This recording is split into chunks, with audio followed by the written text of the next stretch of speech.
ಆಕಾಶವಾಣಿ ವಾರ್ತೆಗಳು. ಓದುತ್ತಿರುವವರು ಶಿಲ್ಪಾ ಹೆಚ್ಎಂ. ಮುಖ್ಯಾಂಶಗಳು: ದೇಶದಲ್ಲಿ ಮೂಲಸೌಕರ್ಯ ವೃದ್ಧಿಗೆ ಕೈಗೊಂಡಿರುವ ನಿರ್ಧಾರಗಳಿಂದ ಆರ್ಥಿಕ ಪ್ರಗತಿಗೆ ಮತ್ತಷ್ಟು ಒತ್ತು. ಪ್ರಧಾನಿ ನರೇಂದ್ರ ಮೋದಿ. ಭಾರತ ಪ್ರವಾಸದಲ್ಲಿರುವ ವಿಯೆಟ್ನಾಂ ಅಧ್ಯಕ್ಷ ತೋಲಾಮ್ ಅವರೊಂದಿಗೆ ಪ್ರಧಾನಿ ದ್ವಿಪಕ್ಷೀಯ ಚರ್ಚೆ. ದೇಶಾದ್ಯಂತ ಏಕಲವ್ಯ ಮಾದರಿ ವಸತಿ ಶಾಲೆಗಳ ನಿರ್ಮಾಣ ಪ್ರಗತಿ ಪರಿಶೀಲನೆ ನಡೆಸಿದ ಕೇಂದ್ರ ಸಚಿವ ಜುಯಲ್ ಓರಂ. ಪಂಚರಾಜ್ಯಗಳ ಚುನಾವಣಾ ಪ್ರಕ್ರಿಯೆ ಮುಕ್ತಾಯ. ಹೊಸ ವಿಧಾನಸಭೆಯ ರಚನೆಗೆ ಅಧಿಸೂಚನೆ ಹೊರಡಿಸಿದ ಚುನಾವಣಾ ಆಯೋಗ. ಐಪಿಎಲ್ ಟಿ20 ಕ್ರಿಕೆಟ್ ಇಂದು ಸನ್ರೈಸರ್ಸ್ ಹೈದರಾಬಾದ್ ಪಂಜಾಬ್ ಕಿಂಗ್ಸ್ ಹಣಾಹಣಿ. ವಾರ್ತೆಗಳ ವಿವರ. ದೇಶದ ಮೂಲಸೌಕರ್ಯ ವೃದ್ಧಿಗೆ ಸಂಪುಟ ಕೈಗೊಂಡಿರುವ ಹಲವು ನಿರ್ಣಯಗಳು ಆರ್ಥಿಕ ಪ್ರಗತಿಗೆ ಮತ್ತಷ್ಟು ಒತ್ತು ನೀಡಲಿವೆ ಎಂದು ಪ್ರಧಾನಿ ನರೇಂದ್ರ ಮೋದಿ ಹೇಳಿದ್ದಾರೆ. ಅವರು ತಮ್ಮ ಸಾಮಾಜಿಕ ಮಾಧ್ಯಮ ಪೋಸ್ಟ್ನಲ್ಲಿ ಕೇಂದ್ರ ಸಂಪುಟ ಕರ್ನಾಟಕ ಸೇರಿದಂತೆ 6 ರಾಜ್ಯಗಳ 19 ಜಿಲ್ಲೆಗಳನ್ನು ಒಳಗೊಂಡ 3 ರೈಲ್ವೆ ಯೋಜನೆಗಳಿಗೆ ಒಪ್ಪಿಗೆ ನೀಡಿದೆ. ಇದರಿಂದ ಸಂಪರ್ಕ ವೃದ್ಧಿಯಾಗುವುದಲ್ಲದೆ ರೈಲ್ವೆ ಕಾರ್ಯಾಚರಣೆಯ ದಕ್ಷತೆ ಸುಧಾರಿಸಲಿದೆ ಮತ್ತು ರಾಷ್ಟ್ರದ ಪ್ರಮುಖ ಪ್ರವಾಸಿ ತಾಣಗಳ ಸಂಪರ್ಕ ಮತ್ತಷ್ಟು ಸುಲಭವಾಗಲಿದೆ ಎಂದು ಹೇಳಿದ್ದಾರೆ. ಅಲ್ಲದೆ ಸುಪ್ರೀಂ ಕೋರ್ಟ್ ನ್ಯಾಯಮೂರ್ತಿಗಳ ಸಂಖ್ಯೆ ಹೆಚ್ಚಳಕ್ಕೆ ಸಂಪುಟ ಮಹತ್ವದ ನಿರ್ಧಾರ ಕೈಗೊಂಡಿರುವುದರಿಂದ ನ್ಯಾಯಾಂಗದಲ್ಲಿ ಮೂಲಸೌಕರ್ಯ ಬಲಗೊಳ್ಳುವುದಲ್ಲದೆ ಜನರಿಗೆ ತ್ವರಿತ ನ್ಯಾಯದಾನವಾಗಲಿದೆ ಎಂದು ಪ್ರಧಾನಿ ತಿಳಿಸಿದ್ದಾರೆ. ಪ್ರಧಾನಿ ನರೇಂದ್ರ ಮೋದಿ ದೆಹಲಿಯಲ್ಲಿಂದು ಭಾರತ ಪ್ರವಾಸದಲ್ಲಿರುವ ವಿಯೆಟ್ನಾಂ ಅಧ್ಯಕ್ಷ ತೋಲಾಮ್ ಅವರೊಂದಿಗೆ ದ್ವಿಪಕ್ಷೀಯ ಚರ್ಚೆ ನಡೆಸುತ್ತಿದ್ದಾರೆ. ಉಭಯ ನಾಯಕರು ಹೈದರಾಬಾದ್ ಹೌಸ್ನಲ್ಲಿ ಪರಸ್ಪರ ಹಿತಾಸಕ್ತಿಯ ಪ್ರಾದೇಶಿಕ ಮತ್ತು ಜಾಗತಿಕ ವಿಚಾರಗಳೂ ಸೇರಿದಂತೆ ದ್ವಿಪಕ್ಷೀಯ ಸಂಬಂಧದ ಹಲವು ಆಯಾಮಗಳ ಬಗ್ಗೆ ಸಮಾಲೋಚನೆಯಲ್ಲಿ ತೊಡಗಿದ್ದಾರೆ. ದ್ವಿಪಕ್ಷೀಯ ಮಾತುಕತೆಯ ನಂತರ ಹಲವು ಒಪ್ಪಂದಗಳಿಗೆ ಸಹಿ ಹಾಕುವ ನಿರೀಕ್ಷೆಯಿದೆ. ಸಂಜೆ ರಾಷ್ಟ್ರಪತಿ ಭವನದಲ್ಲಿ ರಾಷ್ಟ್ರಪತಿ ದ್ರೌಪದಿ ಮುರ್ಮು ವಿಯೆಟ್ನಾಂ ಅಧ್ಯಕ್ಷರೊಂದಿಗೆ ಸಭೆ ನಡೆಸಲಿದ್ದಾರೆ. 3 ದಿನಗಳ ಭಾರತ ಪ್ರವಾಸ ಕೈಗೊಂಡಿರುವ ವಿಯೆಟ್ನಾಂ ಅಧ್ಯಕ್ಷರಿಗೆ ಇಂದು ಬೆಳಗ್ಗೆ ರಾಷ್ಟ್ರಪತಿ ಭವನದಲ್ಲಿ ಸಾಂಪ್ರದಾಯಿಕ ಸ್ವಾಗತ ಕೋರಲಾಯಿತು. ರಾಷ್ಟ್ರಪತಿ ದ್ರೌಪದಿ ಮುರ್ಮು, ಪ್ರಧಾನಿ ನರೇಂದ್ರ ಮೋದಿ, ಕೇಂದ್ರ ಸಚಿವರಾದ ಪಿಯೂಷ್ ಗೋಯಲ್, ಅಶ್ವಿನಿ ವೈಷ್ಣವ್ ಮತ್ತು ಡಾ ಜಿತೇಂದ್ರ ಸಿಂಗ್ ಮತ್ತಿತರರು ವಿಯೆಟ್ನಾಂ ಅಧ್ಯಕ್ಷರನ್ನು ಆತ್ಮೀಯವಾಗಿ ಬರಮಾಡಿಕೊಂಡರು.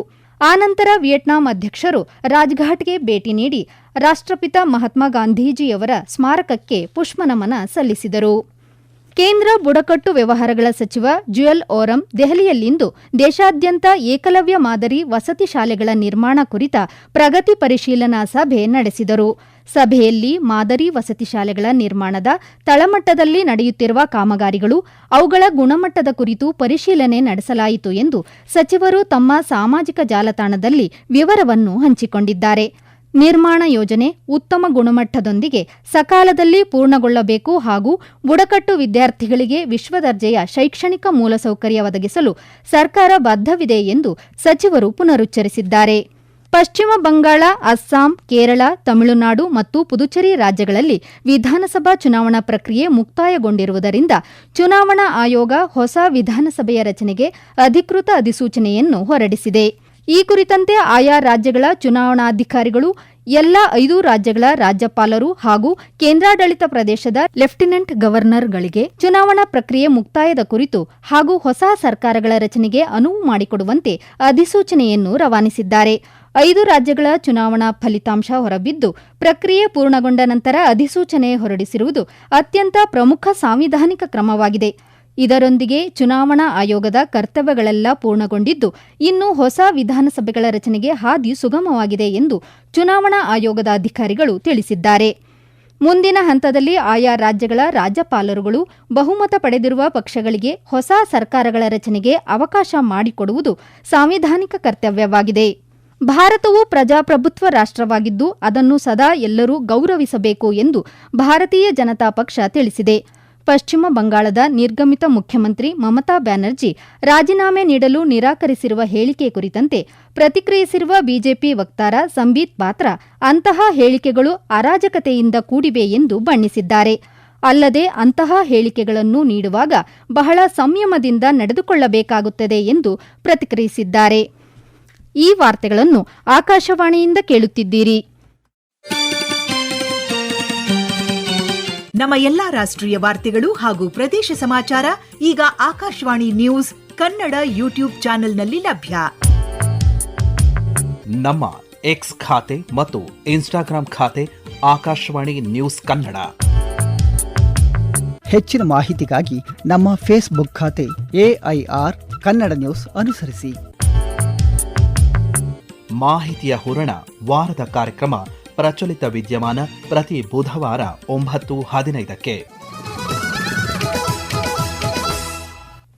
ತಮಿಳುನಾಡು ವಿಧಾನಸಭಾ ಚುನಾವಣೆಯಲ್ಲಿ ಅತಿದೊಡ್ಡ ಪಕ್ಷವಾಗಿ ಹೊರಹೊಮ್ಮಿರುವ ಟಿವಿಕೆ ಇಂದು ರಾಜ್ಯದಲ್ಲಿ ಹೊಸ ಸರ್ಕಾರ ರಚನೆಯ ಹಕ್ಕು ಮಂಡಿಸುವ ಸಾಧ್ಯತೆಯಿದೆ. ಪಕ್ಷದ ನಾಯಕರಾಗಿ ಆಯ್ಕೆಯಾಗಿರುವ ಜೋಸೆಫ್ ವಿಜಯ್ ಇಂದು ರಾಜ್ಯಪಾಲ ರಾಜೇಂದ್ರ ವಿಶ್ವನಾಥ್ ಅರ್ಲೇಕರ್ ಅವರನ್ನು ಭೇಟಿ ಮಾಡಿ ಹೊಸ ಸರ್ಕಾರ ರಚನೆಗೆ ಹಕ್ಕು ಮಂಡಿಸಲಿದ್ದಾರೆ ಎಂದು ಪಕ್ಷದ ನಾಯಕರು ತಿಳಿಸಿದ್ದಾರೆ. ಟಿವಿಕೆ ರಾಜ್ಯದಲ್ಲಿ 108 ಸ್ಥಾನಗಳನ್ನು ಗೆಲ್ಲುವ ಮೂಲಕ ಅತಿದೊಡ್ಡ ಪಕ್ಷವಾಗಿ ಹೊರಹೊಮ್ಮಿದ್ದರೂ ಸಹ ಬಹುಮತ ಸಾಬೀತುಪಡಿಸಲು ಆ ಪಕ್ಷಕ್ಕೆ ಇನ್ನೂ 10 ಶಾಸಕರ ಬೆಂಬಲ ಅಗತ್ಯವಿದೆ. ಪಶ್ಚಿಮ ಬಂಗಾಳದಲ್ಲಿ ಶಾಸಕಾಂಗ ಪಕ್ಷದ ನೂತನ ನಾಯಕನ ಆಯ್ಕೆಗೆ ಸಂಬಂಧಿಸಿದ ಚಟುವಟಿಕೆಗಳ ಮೇಲೆ ನಿಗಾ ವಹಿಸಲು ಬಿಜೆಪಿ ಹಿರಿಯ ನಾಯಕ ಕೇಂದ್ರ ಗೃಹ ಸಚಿವ ಅಮಿತ್ ಶಾ ಅವರನ್ನು ಕೇಂದ್ರ ವೀಕ್ಷಕರನ್ನಾಗಿ ನೇಮಿಸಿದೆ. ಅಲ್ಲದೆ ಒಡಿಶಾ ಮುಖ್ಯಮಂತ್ರಿ ಮೋಹನ್ ಚರಣ್ ಮಾಂಜಿಯವರನ್ನು ಸಹ ಅಧ್ಯಕ್ಷರನ್ನಾಗಿ ನೇಮಿಸಲಾಗಿದೆ. ಅಂತೆಯೇ ಅಸ್ಸಾಂನಲ್ಲಿ ನೂತನ ಶಾಸಕಾಂಗ ಪಕ್ಷದ ನಾಯಕನ ಆಯ್ಕೆಗೆ ಕೇಂದ್ರ ಸಚಿವ ಜೆಪಿ ನಡ್ಡಾ ಅವರನ್ನು ಕೇಂದ್ರ ವೀಕ್ಷಕರನ್ನಾಗಿ ನೇಮಿಸಲಾಗಿದ್ದು, ಸಹ ಅಧ್ಯಕ್ಷರನ್ನಾಗಿ ಹರಿಯಾಣ ಮುಖ್ಯಮಂತ್ರಿ ನಯಾಬ್ ಸಿಂಗ್ ಸೈನಿ ಅವರನ್ನು ಪಕ್ಷ ನೇಮಿಸಿದೆ. ಅಂತೆಯೇ ಪುದುಚೇರಿಯಲ್ಲಿ ನೂತನ ಶಾಸಕಾಂಗ ಪಕ್ಷದ ನಾಯಕನ ಆಯ್ಕೆಗೆ ಕೇಂದ್ರ ವೀಕ್ಷಕರನ್ನಾಗಿ ಕೇಂದ್ರ ಸಚಿವ ಮನ್ಸುಖ್ ಮಾಂಡವೀಯ ಹಾಗೂ ಬಿಜೆಪಿ ಪುದುಚೇರಿ ಉಸ್ತುವಾರಿ ನಿರ್ಮಲ್ ಕುಮಾರ್ ಸುರಾನಾ ಅವರನ್ನು ನೇಮಕ ಮಾಡಲಾಗಿದೆ ಎಂದು ಬಿಜೆಪಿ ತಿಳಿಸಿದೆ. ಬಿಜೆಪಿಯ ಸಂಸದೀಯ ಮಂಡಳಿ ಸಭೆ ಈ ನೇಮಕಾತಿಗಳನ್ನು ಅನುಮೋದಿಸಿದೆ. ಚುನಾವಣಾ ನಂತರದ ಯಾವುದೇ ಹಿಂಸಾಚಾರ ಘಟನೆಗಳನ್ನು ನಿಯಂತ್ರಿಸಲು ಶೂನ್ಯ ಸಹಿಷ್ಣುತೆ ನೀತಿಯನ್ನು ಜಾರಿಗೊಳಿಸುವಂತೆ ಕೇಂದ್ರ ಚುನಾವಣಾ ಆಯೋಗ ಪಶ್ಚಿಮ ಬಂಗಾಳದ ಮುಖ್ಯ ಕಾರ್ಯದರ್ಶಿ, ರಾಜ್ಯ ಪೊಲೀಸ್ ಮಹಾನಿರ್ದೇಶಕ ಹಾಗೂ ಕೇಂದ್ರೀಯ ಸಶಸ್ತ್ರ ಪೊಲೀಸ್ ಪಡೆಗಳಿಗೆ ನಿರ್ದೇಶನ ನೀಡಿದೆ. ಚುನಾವಣಾ ಫಲಿತಾಂಶ ಹೊರಬಿದ್ದ ನಂತರ ಕಾನೂನು ಸುವ್ಯವಸ್ಥೆಯನ್ನು ಕಾಯ್ದುಕೊಳ್ಳಲು ತಕ್ಷಣ ತುರ್ತು ಕಠಿಣ ಕ್ರಮಗಳನ್ನು ಕೈಗೊಳ್ಳುವ ಅಗತ್ಯತೆಯಿದೆ ಎಂದು ಆಯೋಗ ನಿರ್ದೇಶಿಸಿದೆ. ಅಲ್ಲದೆ ಚುನಾವಣಾ ಫಲಿತಾಂಶಕ್ಕೆ ಸಂಬಂಧಿಸಿದ ಯಾವುದೇ ಗಲಭೆ, ಪ್ರಚೋದನೆ ಮತ್ತಿತರ ಕೃತ್ಯಗಳನ್ನು ತಡೆಯಲು ರಾಜ್ಯ ಆಡಳಿತ ಹಾಗೂ ಭದ್ರತಾ ಸಂಸ್ಥೆಗಳು ಎಲ್ಲಾ ಅಗತ್ಯ ಕ್ರಮಗಳನ್ನು ಕೈಗೊಳ್ಳಬೇಕು ಎಂದು ಆಯೋಗ ಸೂಚಿಸಿದೆ. ವಿಶೇಷವಾಗಿ ಸೂಕ್ಷ್ಮ ಪ್ರದೇಶಗಳಲ್ಲಿ ಕಾನೂನು ಸುವ್ಯವಸ್ಥೆ ಕಾಯ್ದುಕೊಳ್ಳುವುದರ ಜೊತೆಗೆ ಎಲ್ಲಾ ನಾಗರಿಕರಿಗೆ ಭದ್ರತೆ ಹಾಗೂ ಸುರಕ್ಷತೆಯನ್ನು ರಾಜ್ಯದ ಆಡಳಿತ ಖಾತ್ರಿಪಡಿಸಬೇಕು ಎಂದು ಚುನಾವಣಾ ಆಯೋಗ ಸೂಚನೆ ನೀಡಿದೆ. ಆಡಳಿತದ ಮುಂದೆ ನೈಜ ಸಮಯದ ನಿಗಾ ವಹಿಸುವುದನ್ನು ಬಲವರ್ಧನೆಗೊಳಿಸುವ ಉದ್ದೇಶದ ಕೇಂದ್ರೀಯ ಪ್ರಭಾರಿ ಅಧಿಕಾರಿ ಸಿಪಿಒ ಪೋರ್ಟಲ್ ಅನ್ನು ನೀತಿ ಆಯೋಗ ಇಂದು ಬಿಡುಗಡೆ ಮಾಡಿದೆ. ಆಶೋತ್ತರ ಜಿಲ್ಲೆಗಳು ಮತ್ತು ಬ್ಲಾಕ್ ಅಭಿವೃದ್ಧಿ ಕಾರ್ಯಕ್ರಮಗಳು ತಳಮಟ್ಟದಲ್ಲಿ ಜಾರಿಯಾಗುತ್ತಿರುವ ಬಗ್ಗೆ ಪಾಲುದಾರರ ನಡುವೆ ಸಮನ್ವಯ ಸುಧಾರಿಸುವ ಉದ್ದೇಶವನ್ನು ಈ ಪೋರ್ಟಲ್ ಹೊಂದಿದೆ. ನೀತಿ ಆಯೋಗದ ಮುಖ್ಯ ಕಾರ್ಯನಿರ್ವಹಣಾಧಿಕಾರಿ ನಿಧಿ ಚಿಬ್ಬರ್ ಈ ಸಿಪಿಒ ಪೋರ್ಟಲ್ ವಿಶ್ವಾಸ ವೃದ್ಧಿ, ಪಾರದರ್ಶಕತೆ ಮತ್ತು ಸ್ಪಂದನಾಶೀಲ ಆಡಳಿತದ ನಿಟ್ಟಿನಲ್ಲಿ ಮಹತ್ವದ ಹೆಜ್ಜೆಯನ್ನು ಪ್ರತಿಬಿಂಬಿಸುತ್ತದೆ. ಇದು ತಳಮಟ್ಟದಲ್ಲಿ ನಡೆಯುತ್ತಿರುವ ಕಾರ್ಯಕ್ರಮಗಳ ಸಂಪೂರ್ಣ ಮೇಲ್ವಿಚಾರಣೆ ನಡೆಸುವುದಲ್ಲದೆ ನೀತಿ ನಿರ್ದೇಶನಗಳನ್ನು ಪರಿಣಾಮಕಾರಿಯಾಗಿ ಅನುಷ್ಠಾನಗೊಳಿಸಲು ನೆರವಾಗಲಿದೆ ಎಂದು ಹೇಳಿದ್ದಾರೆ.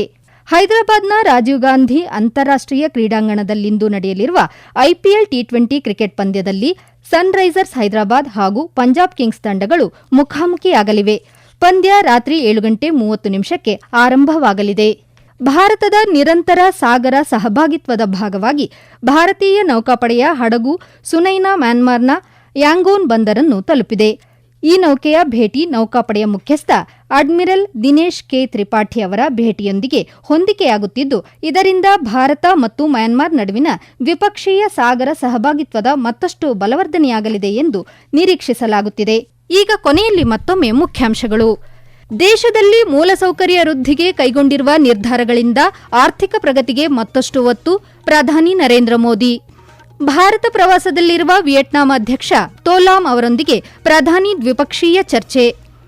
ದೇಶಾದ್ಯಂತ ಏಕಲವ್ಯ ಮಾದರಿ ವಸತಿ ಶಾಲೆಗಳ ನಿರ್ಮಾಣ, ಪ್ರಗತಿ ಪರಿಶೀಲನೆ ನಡೆಸಿದ ಕೇಂದ್ರ ಸಚಿವ ಜುಯಲ್ ಓರಂ. ಪಂಚರಾಜ್ಯಗಳ ಚುನಾವಣಾ ಪ್ರಕ್ರಿಯೆ ಮುಕ್ತಾಯ, ಹೊಸ ವಿಧಾನಸಭೆಯ ರಚನೆಗೆ ಅಧಿಸೂಚನೆ ಹೊರಡಿಸಿದ ಚುನಾವಣಾ ಆಯೋಗ.